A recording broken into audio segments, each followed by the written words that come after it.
Hey, welcome to another episode of Security and GRC Decoded. I'm your favorite host, Raj Krishnamurthy. Today, we have the fantastic Val Dobrushkin joining us today. Val has more than 10 years of experience building security programs, running security programs at companies like NoName Security, ForgeRock. He's built those security compliance programs there, and he's currently the director of GRC at Tricentis. Val, welcome to the show. Thank you, Raj. Glad to be here. Well, I want to jump straight into the hot take, right? Maybe give us our listeners a view. What is the hot take? One hot take you have, one controversial opinion that you hold on security and GRC. Just how much we're all terrible at third-party risk management, that most companies don't do it right and don't place enough emphasis on making it effective, practical, and meaningful, especially for GRC. That's it. So third-party risk management sucks. Pretty much. So how do we make it better? I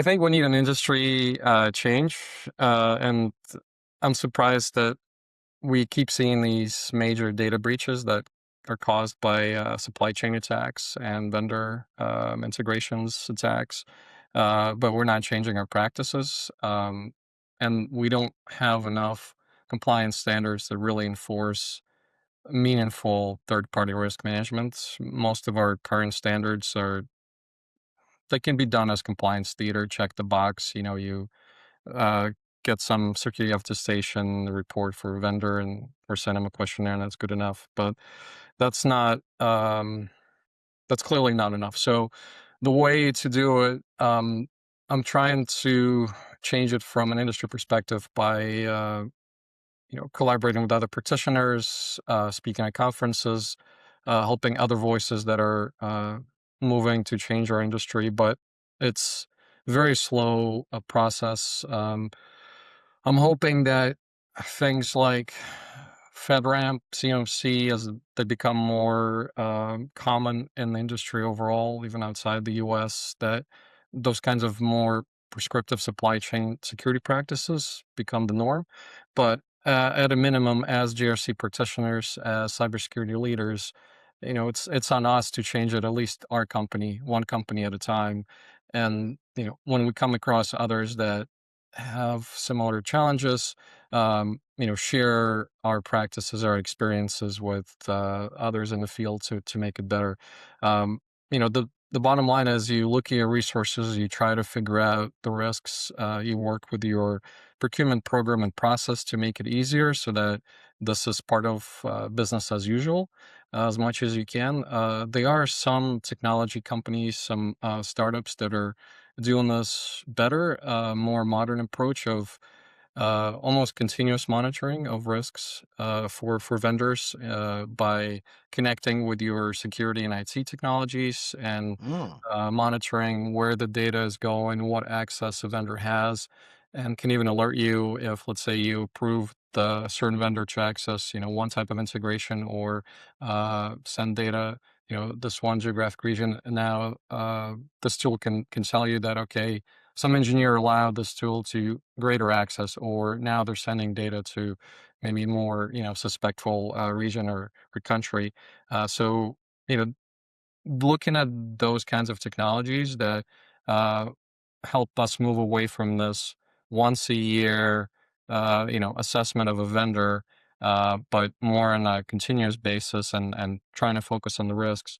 But even with annual assessments, we can do better, right? I don't like questionnaires. I think they're the bane of our existence on both sides of GRC, from customer trust insurance. You're drowning in these questionnaires that are different and mostly meaningless to customers.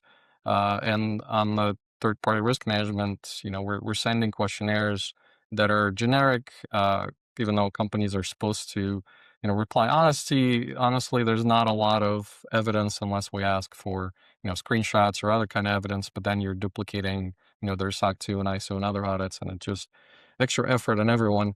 So there's not a lot of guarantee that their answers are accurate. We also have AI tools that help answer these questionnaires. We're getting into technologies that analyze questionnaires. So we're almost at a point where AI is talking to itself, and as much as we can trust it, there's a question there. Um, but we can also look at the actual security documentation that the vendor provides, figure out again in the procurement process. The point is the business needs vendors, and we don't want to slow them down. And it's on us to figure out where does security really come in, where do we need to hold the line, which things we can let go depending on the risk, the value. Maybe if they have cyber insurance and some other controls, that's enough for a certain type of vendor. But some other ones we want to see more. And what we can do is look at their SOC 2 attestation or ISO 27001 controls, audit reports, and really dig into the details and see, which controls are actually covered and how they're covered.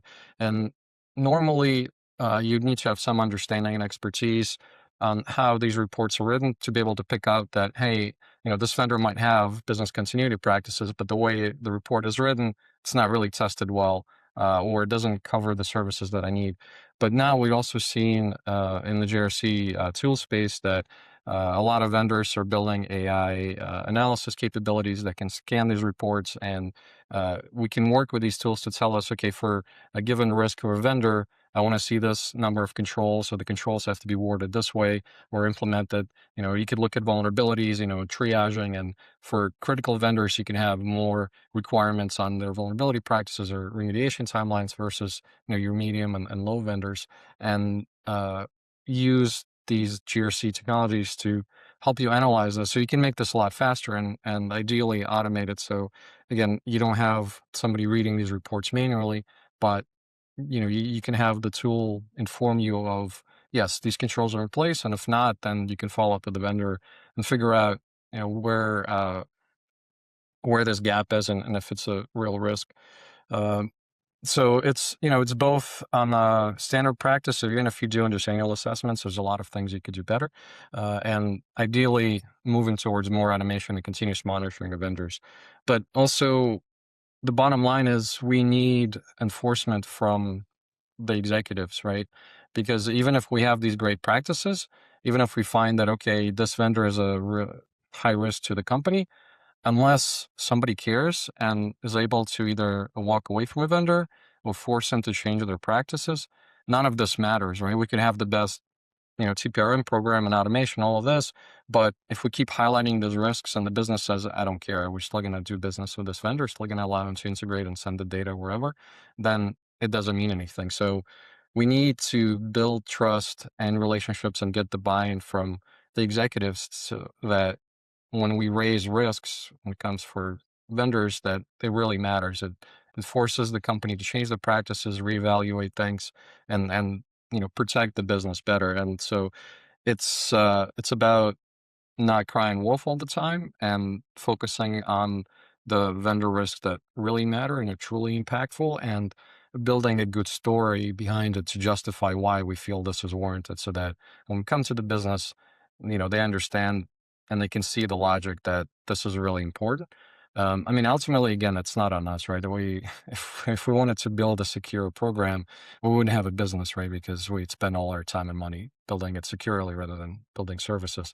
So it's on the business to decide where that balance is, and on our job to inform them and give them the information they need to make the right decision. And of course, we can make suggestions and uh, you know, try to prove our case. But at the end of the day, we also have to accept that in some cases we may disagree with the business, but it's not our call. But we have to see enough of positive change over time that, okay, we keep making these cases, and when it really matters, we do see business walking away or forcing different vendor practices where we can. And this isn't just a GRC or a third-party risk management program.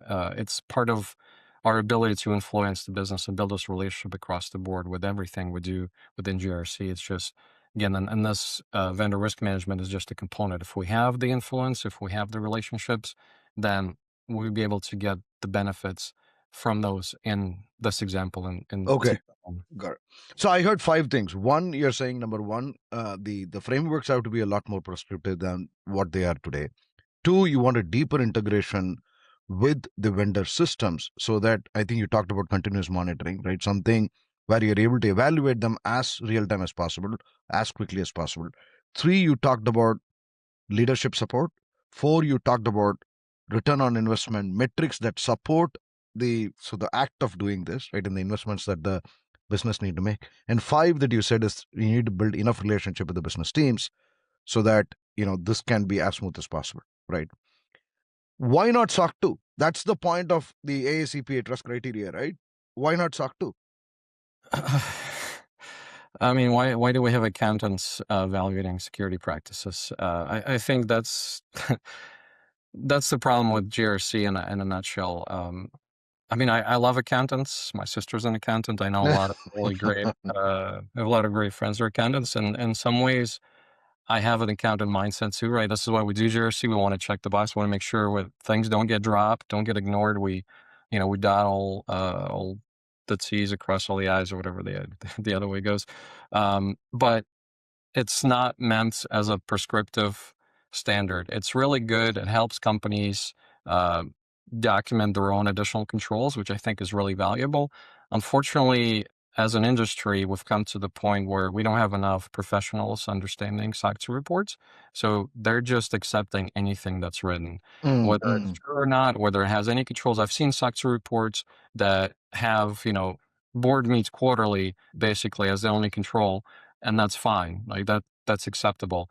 And it's the benefit and the bane of a SOC 2 that most of the controls are optional. In some cases, you have more firm auditors that would like to see a bare minimum for different, the security trust service criteria or others, and they wouldn't allow a customer to do a SOC 2 and saying they do, security availability or confidentiality unless they have this bare minimal set of controls.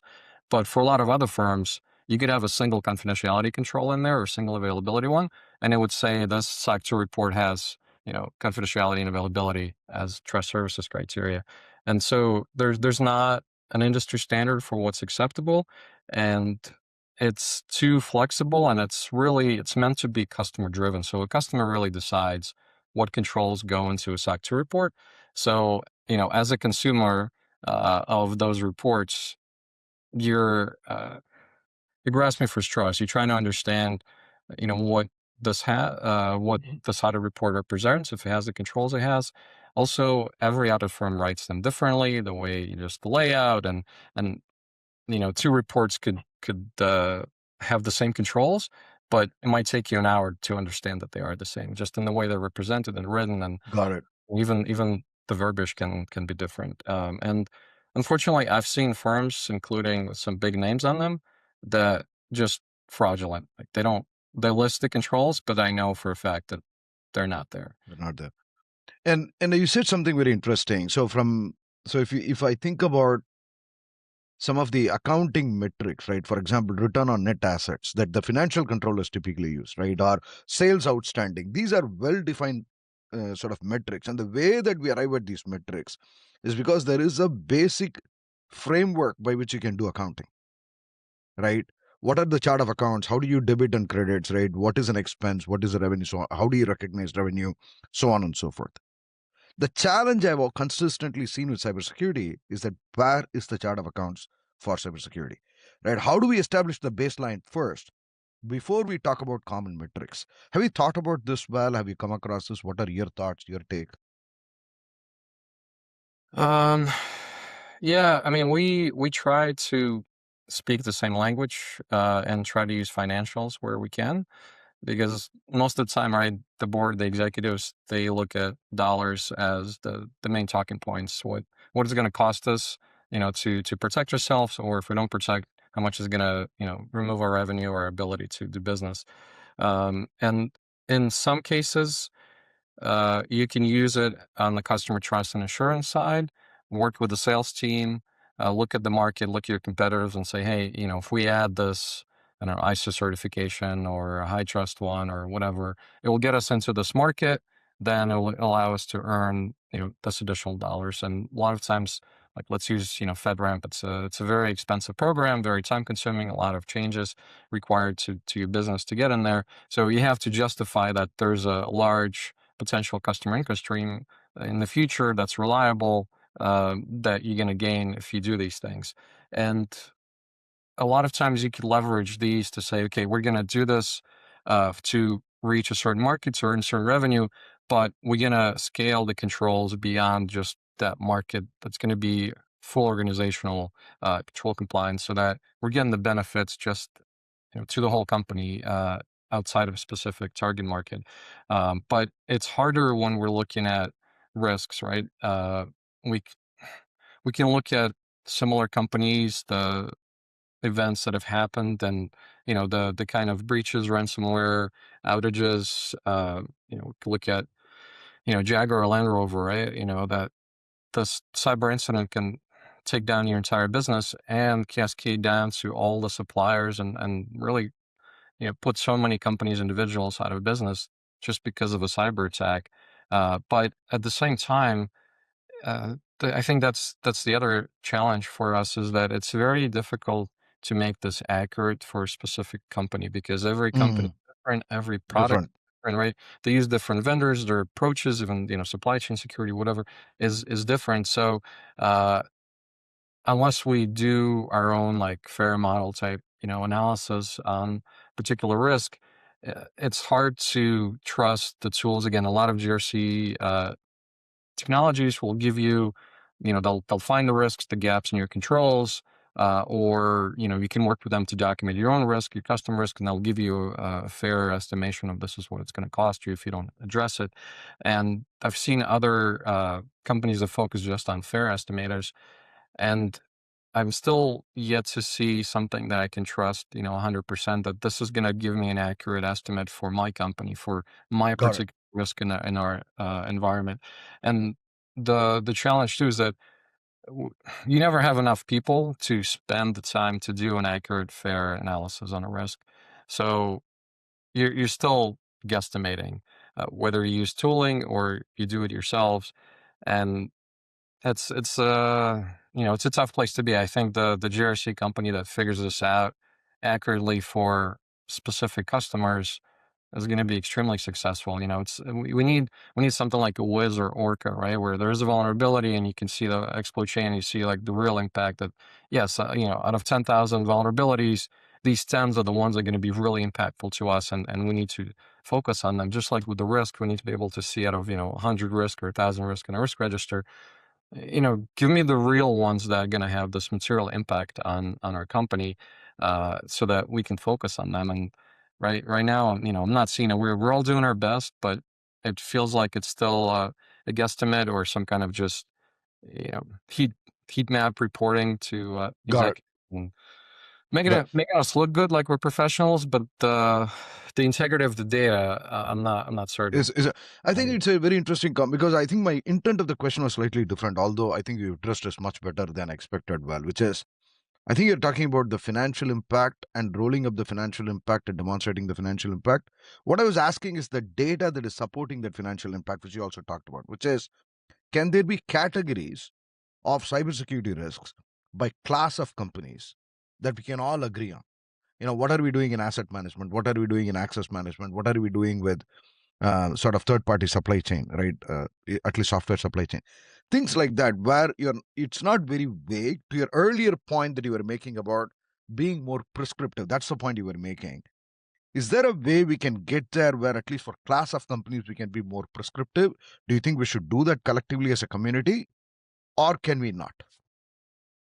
um, I don't think it's possible, because every company tackles those differently, right? We can't say, I don't know, a Microsoft and a Google does asset inventory the same way, or relies on the same vendors to track those assets. And where are those risks? I mean, you look at your GCP controls or AWS controls or Azure controls, right? They're all different. How identity is managed is different. How the security controls are deployed and transferred. The ability to manage those controls is different. So we don't have an industry standard for anything, unfortunately. So I don't I don't know how that could be possible. Got it. Val, you built the security compliance program at ForgeRock. You also built the security compliance program at NoName Security, right? and then you went on to work for Akamai. These are all technology companies. You worked for Tricentis. These are all forward-looking, forward-leaning technology companies. What has been your experience in building security compliance programs and GRC programs for companies like this? It's been really enjoyable. It's it's really hard because these companies are very fast-paced, but I like the challenge. Um, it gives you the benefits that if you have a good story, you're gonna get the backing of the company that, hey, we're changing the practices, we're adding tooling, it's gonna save us money, it's gonna automate, it's gonna add more security. But at the same time, you also have to find ways to keep up with things that change all the time. And this is where your relationship building and understanding the company culture. Every company is different, right? There are dynamics between different teams and executives, and where like GRC and security can be looked in, can be involved. Like building, security champions program at ForgeRock was very different than the way we did it at Cisco, or working on that at NoName or Akamai. And you have to be adaptive. You have to learn. You have to have this mindset that, okay, I want to do things better, but I also don't want to do it the same way at every company, because every company's needs are different. That security program or GRC program, their maturity might be different. Where they're going is different. I look at it as solve for now, build for the future approach. That Mm, I look at what the company needs right now, but I'm putting the foundations for that exit, the IPO, the acquisition, whatever, so that when the company's ready, we're going to be well ready ahead of time, so that we're not caught, by surprise that, oh, we need to be, I don't know, IPO proof in a year or something, or, have our acquisition all squared away. So it's, I would highly recommend for people to work in technology companies and startup and fast paced, because this is the fastest way to learn. You end up seeing a lot of modern security tools that or practices you might not even be aware exist. Kind of be on the leading edge from that perspective. You see the agile development, how fast products are changing, services are changing, the business is making decisions, adding services, removing services, and so you have to adapt, and that's the best way, kind of like learning, sink or swim. And working for those kinds of companies, I think it's a very accelerated learning rate, and for me, it's a lot more fun to be there, and also to work in a place where there's a bias for action, so that if I see ways to improve things, the company culture is more embracing of that, rather than larger corporations. They're very risk averse, and even though it might be the status quo that's not working, but everybody's happy, they have their jobs, they check the box, and it's really hard to convince them that, hey, we can change these practices and save you a lot of money, and you can use your time for all these other meaningful things instead. They're like, no, you know what? It's not really that much of a problem. We'll just keep doing what we're doing. Okay. So, it works for me, but you have to be ready for that challenge, and fast pace, and continuous learning. got it. And this may be a naive question. Is it more the company culture or is it the leadership culture or leadership style? Yeah, I don't know. Good question. I think it's both. It definitely works the best where the leadership and the company Still aligned. staff are aligned. But I've seen it where, even if some of the executives are not on board, or there is a bit of this red tape, bureaucracy, or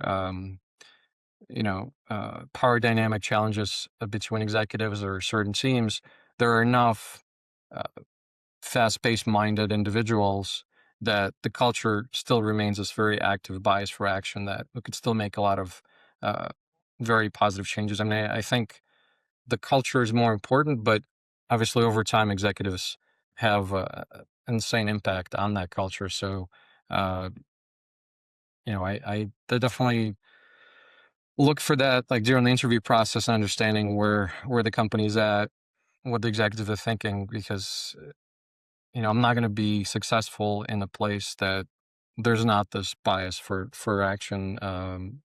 And it's also very motivating, right? If you're surrounded by people that want to get the job done, and uh, they're working really hard, it's going to be even more motivating for you to keep up with that and support them, as opposed to if, everyone else is happy just checking the box and doing their little work in the silo, and you will come in there with this enthusiasm trying to change things. After a while, your enthusiasm burns dry.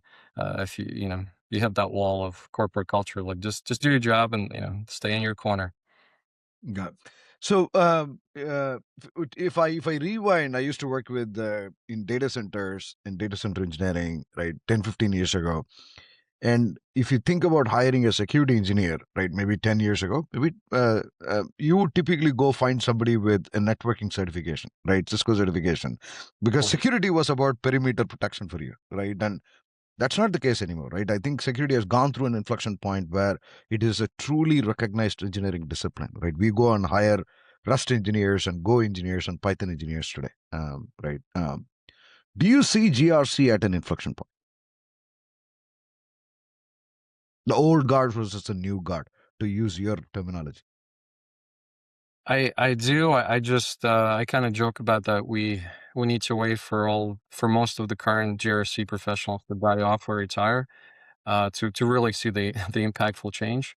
There is a strong community of GRC professionals that are very practical, and they use tooling and good practices to really modernize and make it impactful and effective. And it's part of what motivates me to continue to do better and collaborate and, work with others and learn from others. But overall, and I see that in larger security conferences and GRC conferences, I still get a sense of there are too many people that are happy with this checkbox approach to GRC. And so as hopeful as I am, and I've seen a lot of positive impact and changes, especially with the GRC engineering movement. Um, I don't see it making enough of an impact, particularly in the enterprise space. And what do you think? Why do you think that is? Why do you think that people are still satisfied with checking the boxes? Uh, I think either the security leadership has enough challenges to solve for enterprise space, where GRC is seen as just get me through those audits and keep the lights on kind of thing. Not so much of help me make a positive revenue impactful decision and security risk reduction decision place. Um, or the GRC executives themselves, they're not valued for their contribution of the GRC program to the business, but for the years they've put in and the relationships they've built with other executives. And like we talked about before, right? It's hard to come up with meaningful metrics, and so with enterprises, I see things like, okay, we've added a certain number of certification attestations or locations where we've expanded our existing ones, and they get a clap on the back that yeah, we're adding to our market impact, but they're not being evaluated on is this actually like reducing third party risk, how much of a revenue we're really making on the sales process of the customer trust insurance program. Our policies and training, are they actually making a difference? Are they helping anybody? Or is this just, again, check the box kind of, we have it helps us get to the audits, but nobody reads it, nobody understands it. None of our employees really care about our policies, and the training's not actually making them do better in terms of their security practices or phishing, AI, deepfake awareness, or anything. So it's I don't know. I mean, I think it's that kind of, again, retirement of previous leaders that needs to happen, where we have more modern people that really want to make positive changes and see the impact of their work now, not in 10 years or 20 years from now. Got it. No, makes sense. And in our last conversation, Val, you said something very, very profound that I want to bring up. You said security is harder to justify, but GRC can. That's what it is. Do you remember you said that? Yeah. Can you elaborate that for our listeners, please?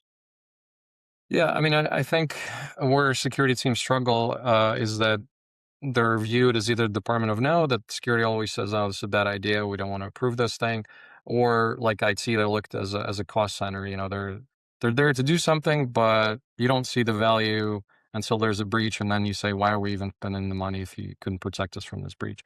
So it's really hard to justify. But GRC, especially again because of the customer trust and assurance angle, we're directly revenue supporting business. So we help vendors or customers look at us as a trusted vendor, right? And we can both accelerate the due diligence and like onboarding process of what it takes to get our company approved as a trusted vendor by this big enterprise customer, and we help the business again reach those markets, uh, reduce the overall time or decision making that customers have, that okay, picking vendor A from vendor B and the products look similar, but look, they've had less outages, they've have a lot more of the security privacy attestation certifications, they have a really good you know security story on their trust center, or these white papers, they sound like they know what they're doing when it comes to security. And so I'm leaning towards doing business with them. And this consists of just the approach of some enterprises. Uh, they do a lot of work figuring out which vendors they can really trust, especially for integrating with a very sensitive data or systems. And it's not just evaluating security practices, but looking at overall company approach. And I've seen this in customer contract negotiations where there would be some Easter eggs in there that uh, they put in terms that should not be accepted by vendors. But they're a huge enterprise or big company, or they're coming in with a big contract. And so a lot of vendors would feel hesitant to push back on these red lines. And I've seen it firsthand, working with top five, whatever, pick an industry, customers, where we've pushed back on these security provisions or other privacy like provisions, and we've heard these customers say, yes, now we're going to do business with you because we know that you're treating these contracts seriously. You're not going to agree to something you can't deliver on, and we know you as a startup are not going to be able to deliver this because this is an enterprise requirement that's going to be too hard for you to meet. So this tells us that you do your due diligence evaluating your customers, not going to just accept any deal you want. That makes us feel like your whole company has this approach that, this trust, not agree to everything just to make money, but you assess the risks and your ability to deliver the services. And so, again, as a GRC professional, this is another area that we're helping to reduce the risks for our customers, but also for our own company, that yeah, we need to push back on some things, and that's a way to demonstrate that to our customers that uh, we're good at these things. We're not going to agree to something that we cannot honestly deliver on. And it's sort of a side topic that helps with that future exit plan, right? When you go through acquisition or IPO, that the lawyers come in, or other security professionals to do audits and look at all your contracts and see, oh, you have all these dollars on the revenue books, but they ask you of things that we don't see in your security program, so we can't recognize that revenue. So it's all part of that. You do your trust and integrity correctly within the program, and help the business retain customers, and with modern GRC tools, we have connections between our trust centers to like to our ARMs, right? To our Salesforces and Spots and whatever. So we're able to show direct revenue recognition that, hey, GRC helped retain or earn this number of dollars or these customer logos for this quarter, for this month, or whatever, because we have direct integration into the sales pipeline. And we're seeing, okay, these are the contracts we've contributed in, these are the security attestations, reports, whatever things that the customers accessed on our trust center as part of their due diligence. And so it's very easy to show the actual true financial metrics and benefits that GRC program provides, as opposed to security where it's all theoretical. We protect you from something bad, but you won't know that we did it successfully, right? Either way, until it happens, we didn't do it successfully. No, absolutely. Beautifully said. So, Val, you went through two exits: ForgeRock IPO and NoName Security acquisition. Akamai acquired NoName Security. Particularly going back to your previous conversation, were you able to see firsthand about, you said it beautifully, right? Solve the problems first and build for future, if I'm paraphrasing it. Yes. Was that approach very helpful in both these places, and can you explain how? Yeah, absolutely. So again, startups, not a lot of resources, a lot of responsibilities, a lot of things to do. So if I waited until the very end to build a lot of these processes in, I wouldn't have the staff or the ability to support these exits. Um, as let's look at like customer contracts, for instance. As we're growing, right? We want to get all these deals, but we need to keep track of what are our obligations, what are the things that we may have gaps on, where these risks are coming from, and we work on identifying them. And as a renewal comes in, maybe this year we weren't able to negotiate with the customer to push back on some of these things that, okay, I've raised it to the business, but they chose to accept anyway and accept the risk because, we need the revenue, we need to stay in business. So, it's a risk that makes sense. But next year we're more stable, we have more revenue, uh, we have a better relationship with the customer. Now I can again make the same case. Now the business is like, okay, we have this greater ability to negotiate. We're going to work with the customer to remove some of these obligations that we're not able to realistically deliver on 100%. And that, I've seen that over the years.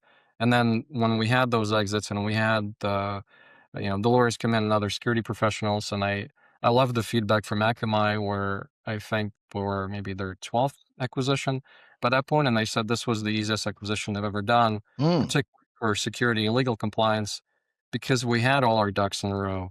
We knew where the gaps were, where the risks were, and we worked, through my almost 3 years there to address them, to reduce them, and I think they recognize most of the revenue because they saw no gaps in our security requirements that we accept in our controls, our privacy practices, and we made it very clear. And right now, like we had all the evidence, we had all the documentation. Um, they didn't have to spend a long time trying to figure out if we're lying to them or where, so to speak, the bodies are buried. We knew that, like, if there were any gaps, we knew what there were. We had a process to, like, accept them, like get executives to review and again, green light or red light, to continue with this or try to address it again if it was customer negotiations or some other gaps. And so it made it really easy for them to see us as like a trusted partner, and to see that the practices that we had, met their standards. And in some cases, I think there might have been some controls or some tooling that we had that they didn't, that gave us even greater coverage. And so it's kind of like building it along the way. You look at the current processes and you see what you need right now, but what would it take to make it easier so that on a continuous basis, right, you reduce the hours you spend manually doing these things. So you bring in more tooling, or you simplify the process of bringing, other team members to do some of the other components, or integrate with other systems, or you get this information, you don't have to do it all yourself. And, over time, you have a process that's reliable, repeatable. I like to think of it as, again, in the startup, it's like every person matters, right? You don't have anybody that's not pulling their weight, but it also means that if somebody gets sick or, leaves, or you have a huge gap that you're not going to be able to fill. And so we're trying to make these processes like documented and repeatable and reliable so that somebody else can step in and easily pick up the load if they need to, or, the team can cover a little bit, even though we're always short staffed, because we have this like documented and repeatable and done well. Are you so the general assumption would be that most deals, whether it is M&A or your banker getting through IPO, is done primarily on the business metrics, right? And security compliance has no role, almost no role to play. Are you saying that these deals can get derailed if you don't have a proper security compliance program, or are you So saying that they will get delayed, or both? I'm saying that, let's say you're doing an acquisition, and the company wants to acquire you, let's say for $1 billion. They'll look at your contracts that you have with your vendors, and they say that, okay, maybe you're earning 100 million annual revenue. Uh, but they look at the contracts and they say, oh, you're you have this customer that's paying you $1 million a year, and they've asked you to do SOC 2 Type 2 on all 5 trust services criteria. I look at your SOC 2 report, you're just doing security and I confidentiality. see. The other I see. ones. So, you're in a gap.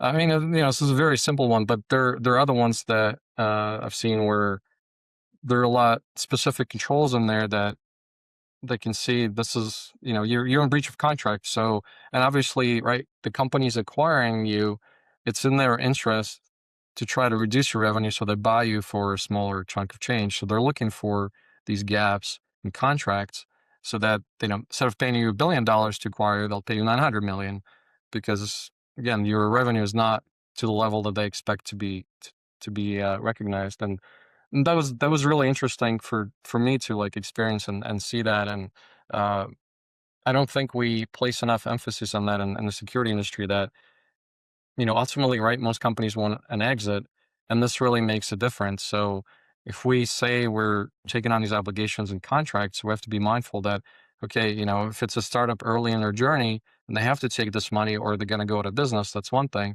But if you're closer to that exit line, you really have to evaluate, which things are you committed to, because, even during an investment round, they might come in and look at you. And again, they want to take a higher percentage of your company to give you the same amount of money, because your revenue is not to the level that you say it is, because there's security Got it. obligations meeting in your contract.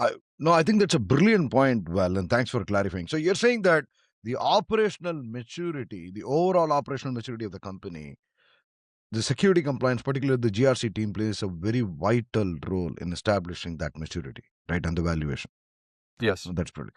Val, I wanted to go back to solve for now, build for later. In fact, that's a brilliant way to theme it, and I love it. For I think many GRC professionals, and to the person who's listening to the show, many of us struggle, right, in terms of how to do this. Right? How do you solve for now and build for later? I don't think anybody would disagree with you. Any ideas, any advice that you can share in terms of how do we solve for now and build for later? How should we think about Um, think about where the company's heading. Work with the executives. Think about the markets, the types of products that they're building or planning to roll out, and where those markets are going to be in terms of regulations and similar customer requirements or potential exit paths, so that you have this story and this kind of gap assessment of, okay, in 3 years, the company wants to be here. How do I, as a GRC leader, support the company to get in there? And how do I build what I'm solving for now so that it's the least amount of work to get me to that 3-year level? So, as an example, right, you might start with a smaller SOC 2 or ISO 27001 statement of applicability, where you have a limited amount of controls, but you know that, okay, you're gonna selling to European customers in a couple of years. So you're gonna need to deal with, your NIS2 and your DORAs and other, Cyber-Brazilian acts, regulations. So you look at the gaps that you have from now to the future and see, okay, which tools, which processes can I more easily adapt into? Or another example, okay, you're doing a SOC 2, you have international clients, but really you're just a SaaS company, and the customers are starting to ask more for ISO 27001 because they don't care about American, SOC 2 audit reports. But you can look at Cloud Security Alliance, STAR attestation as, okay, this is a much closer match to your SOC 2 report. It's a smaller amount of effort, and it's international standard. So maybe instead of an ISO 27001, you pursue that instead. And that could be your, okay, this is my next year roadmap or 2 years from now. So, look at it, uh, that way. And um, it's kind of like the shift left mentality as well, right? Which things can I help the business change now so that it has an impact and it makes it easier for us to reach those stretch goals in 2, 3 years from now? and that maybe, right now we don't have security by design or privacy by design yet, but what do I need to do to make that an easier thing for the business to adapt and accept next year, right? So it's like, think of the baby steps along the way, right? That would make your journey easier to reach that exit, or whatever that vision for the company is in 2 to 3 years. Okay. No, that is brilliant. Start small, continue to keep looking at sort of from a business value perspective and continue to keep improving on. No, makes sense.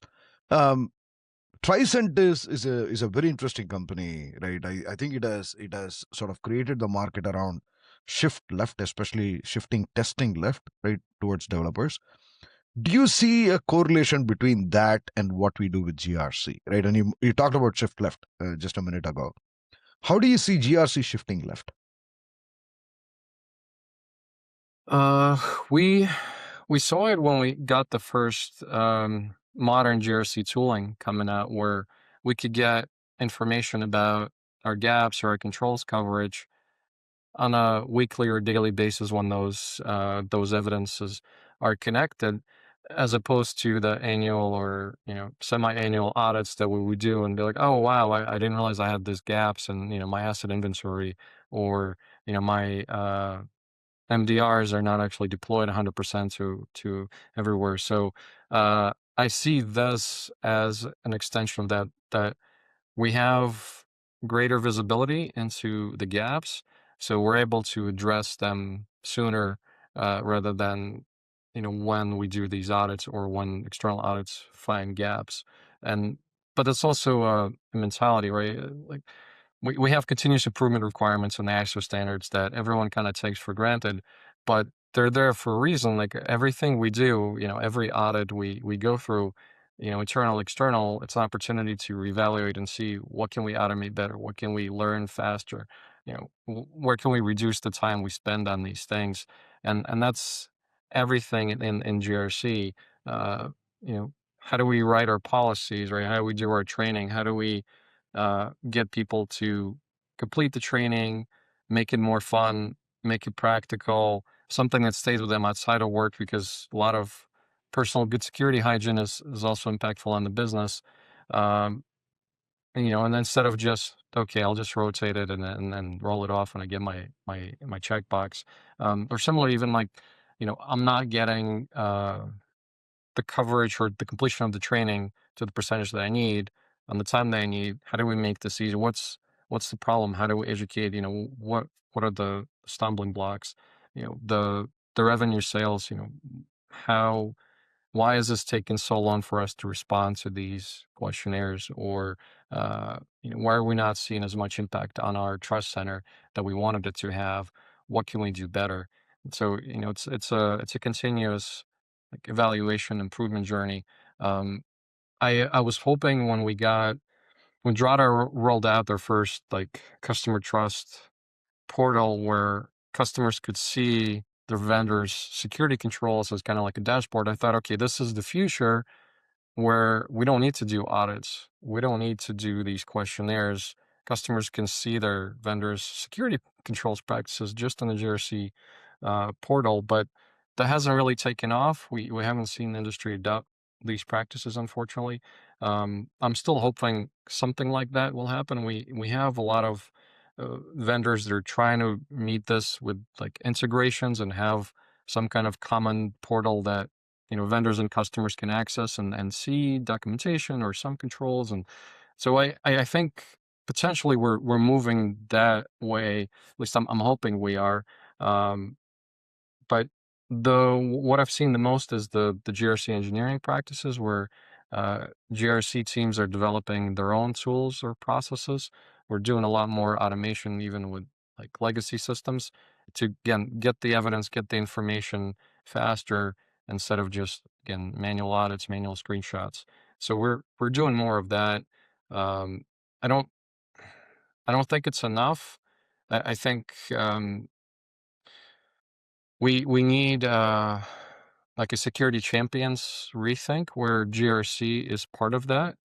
And I've done some of that at Cisco and ForgeRock, and I haven't had as much success with it elsewhere, but I'm working on That's learning my beautiful. lesson, continuously improving, trying to make that uh, more impactful.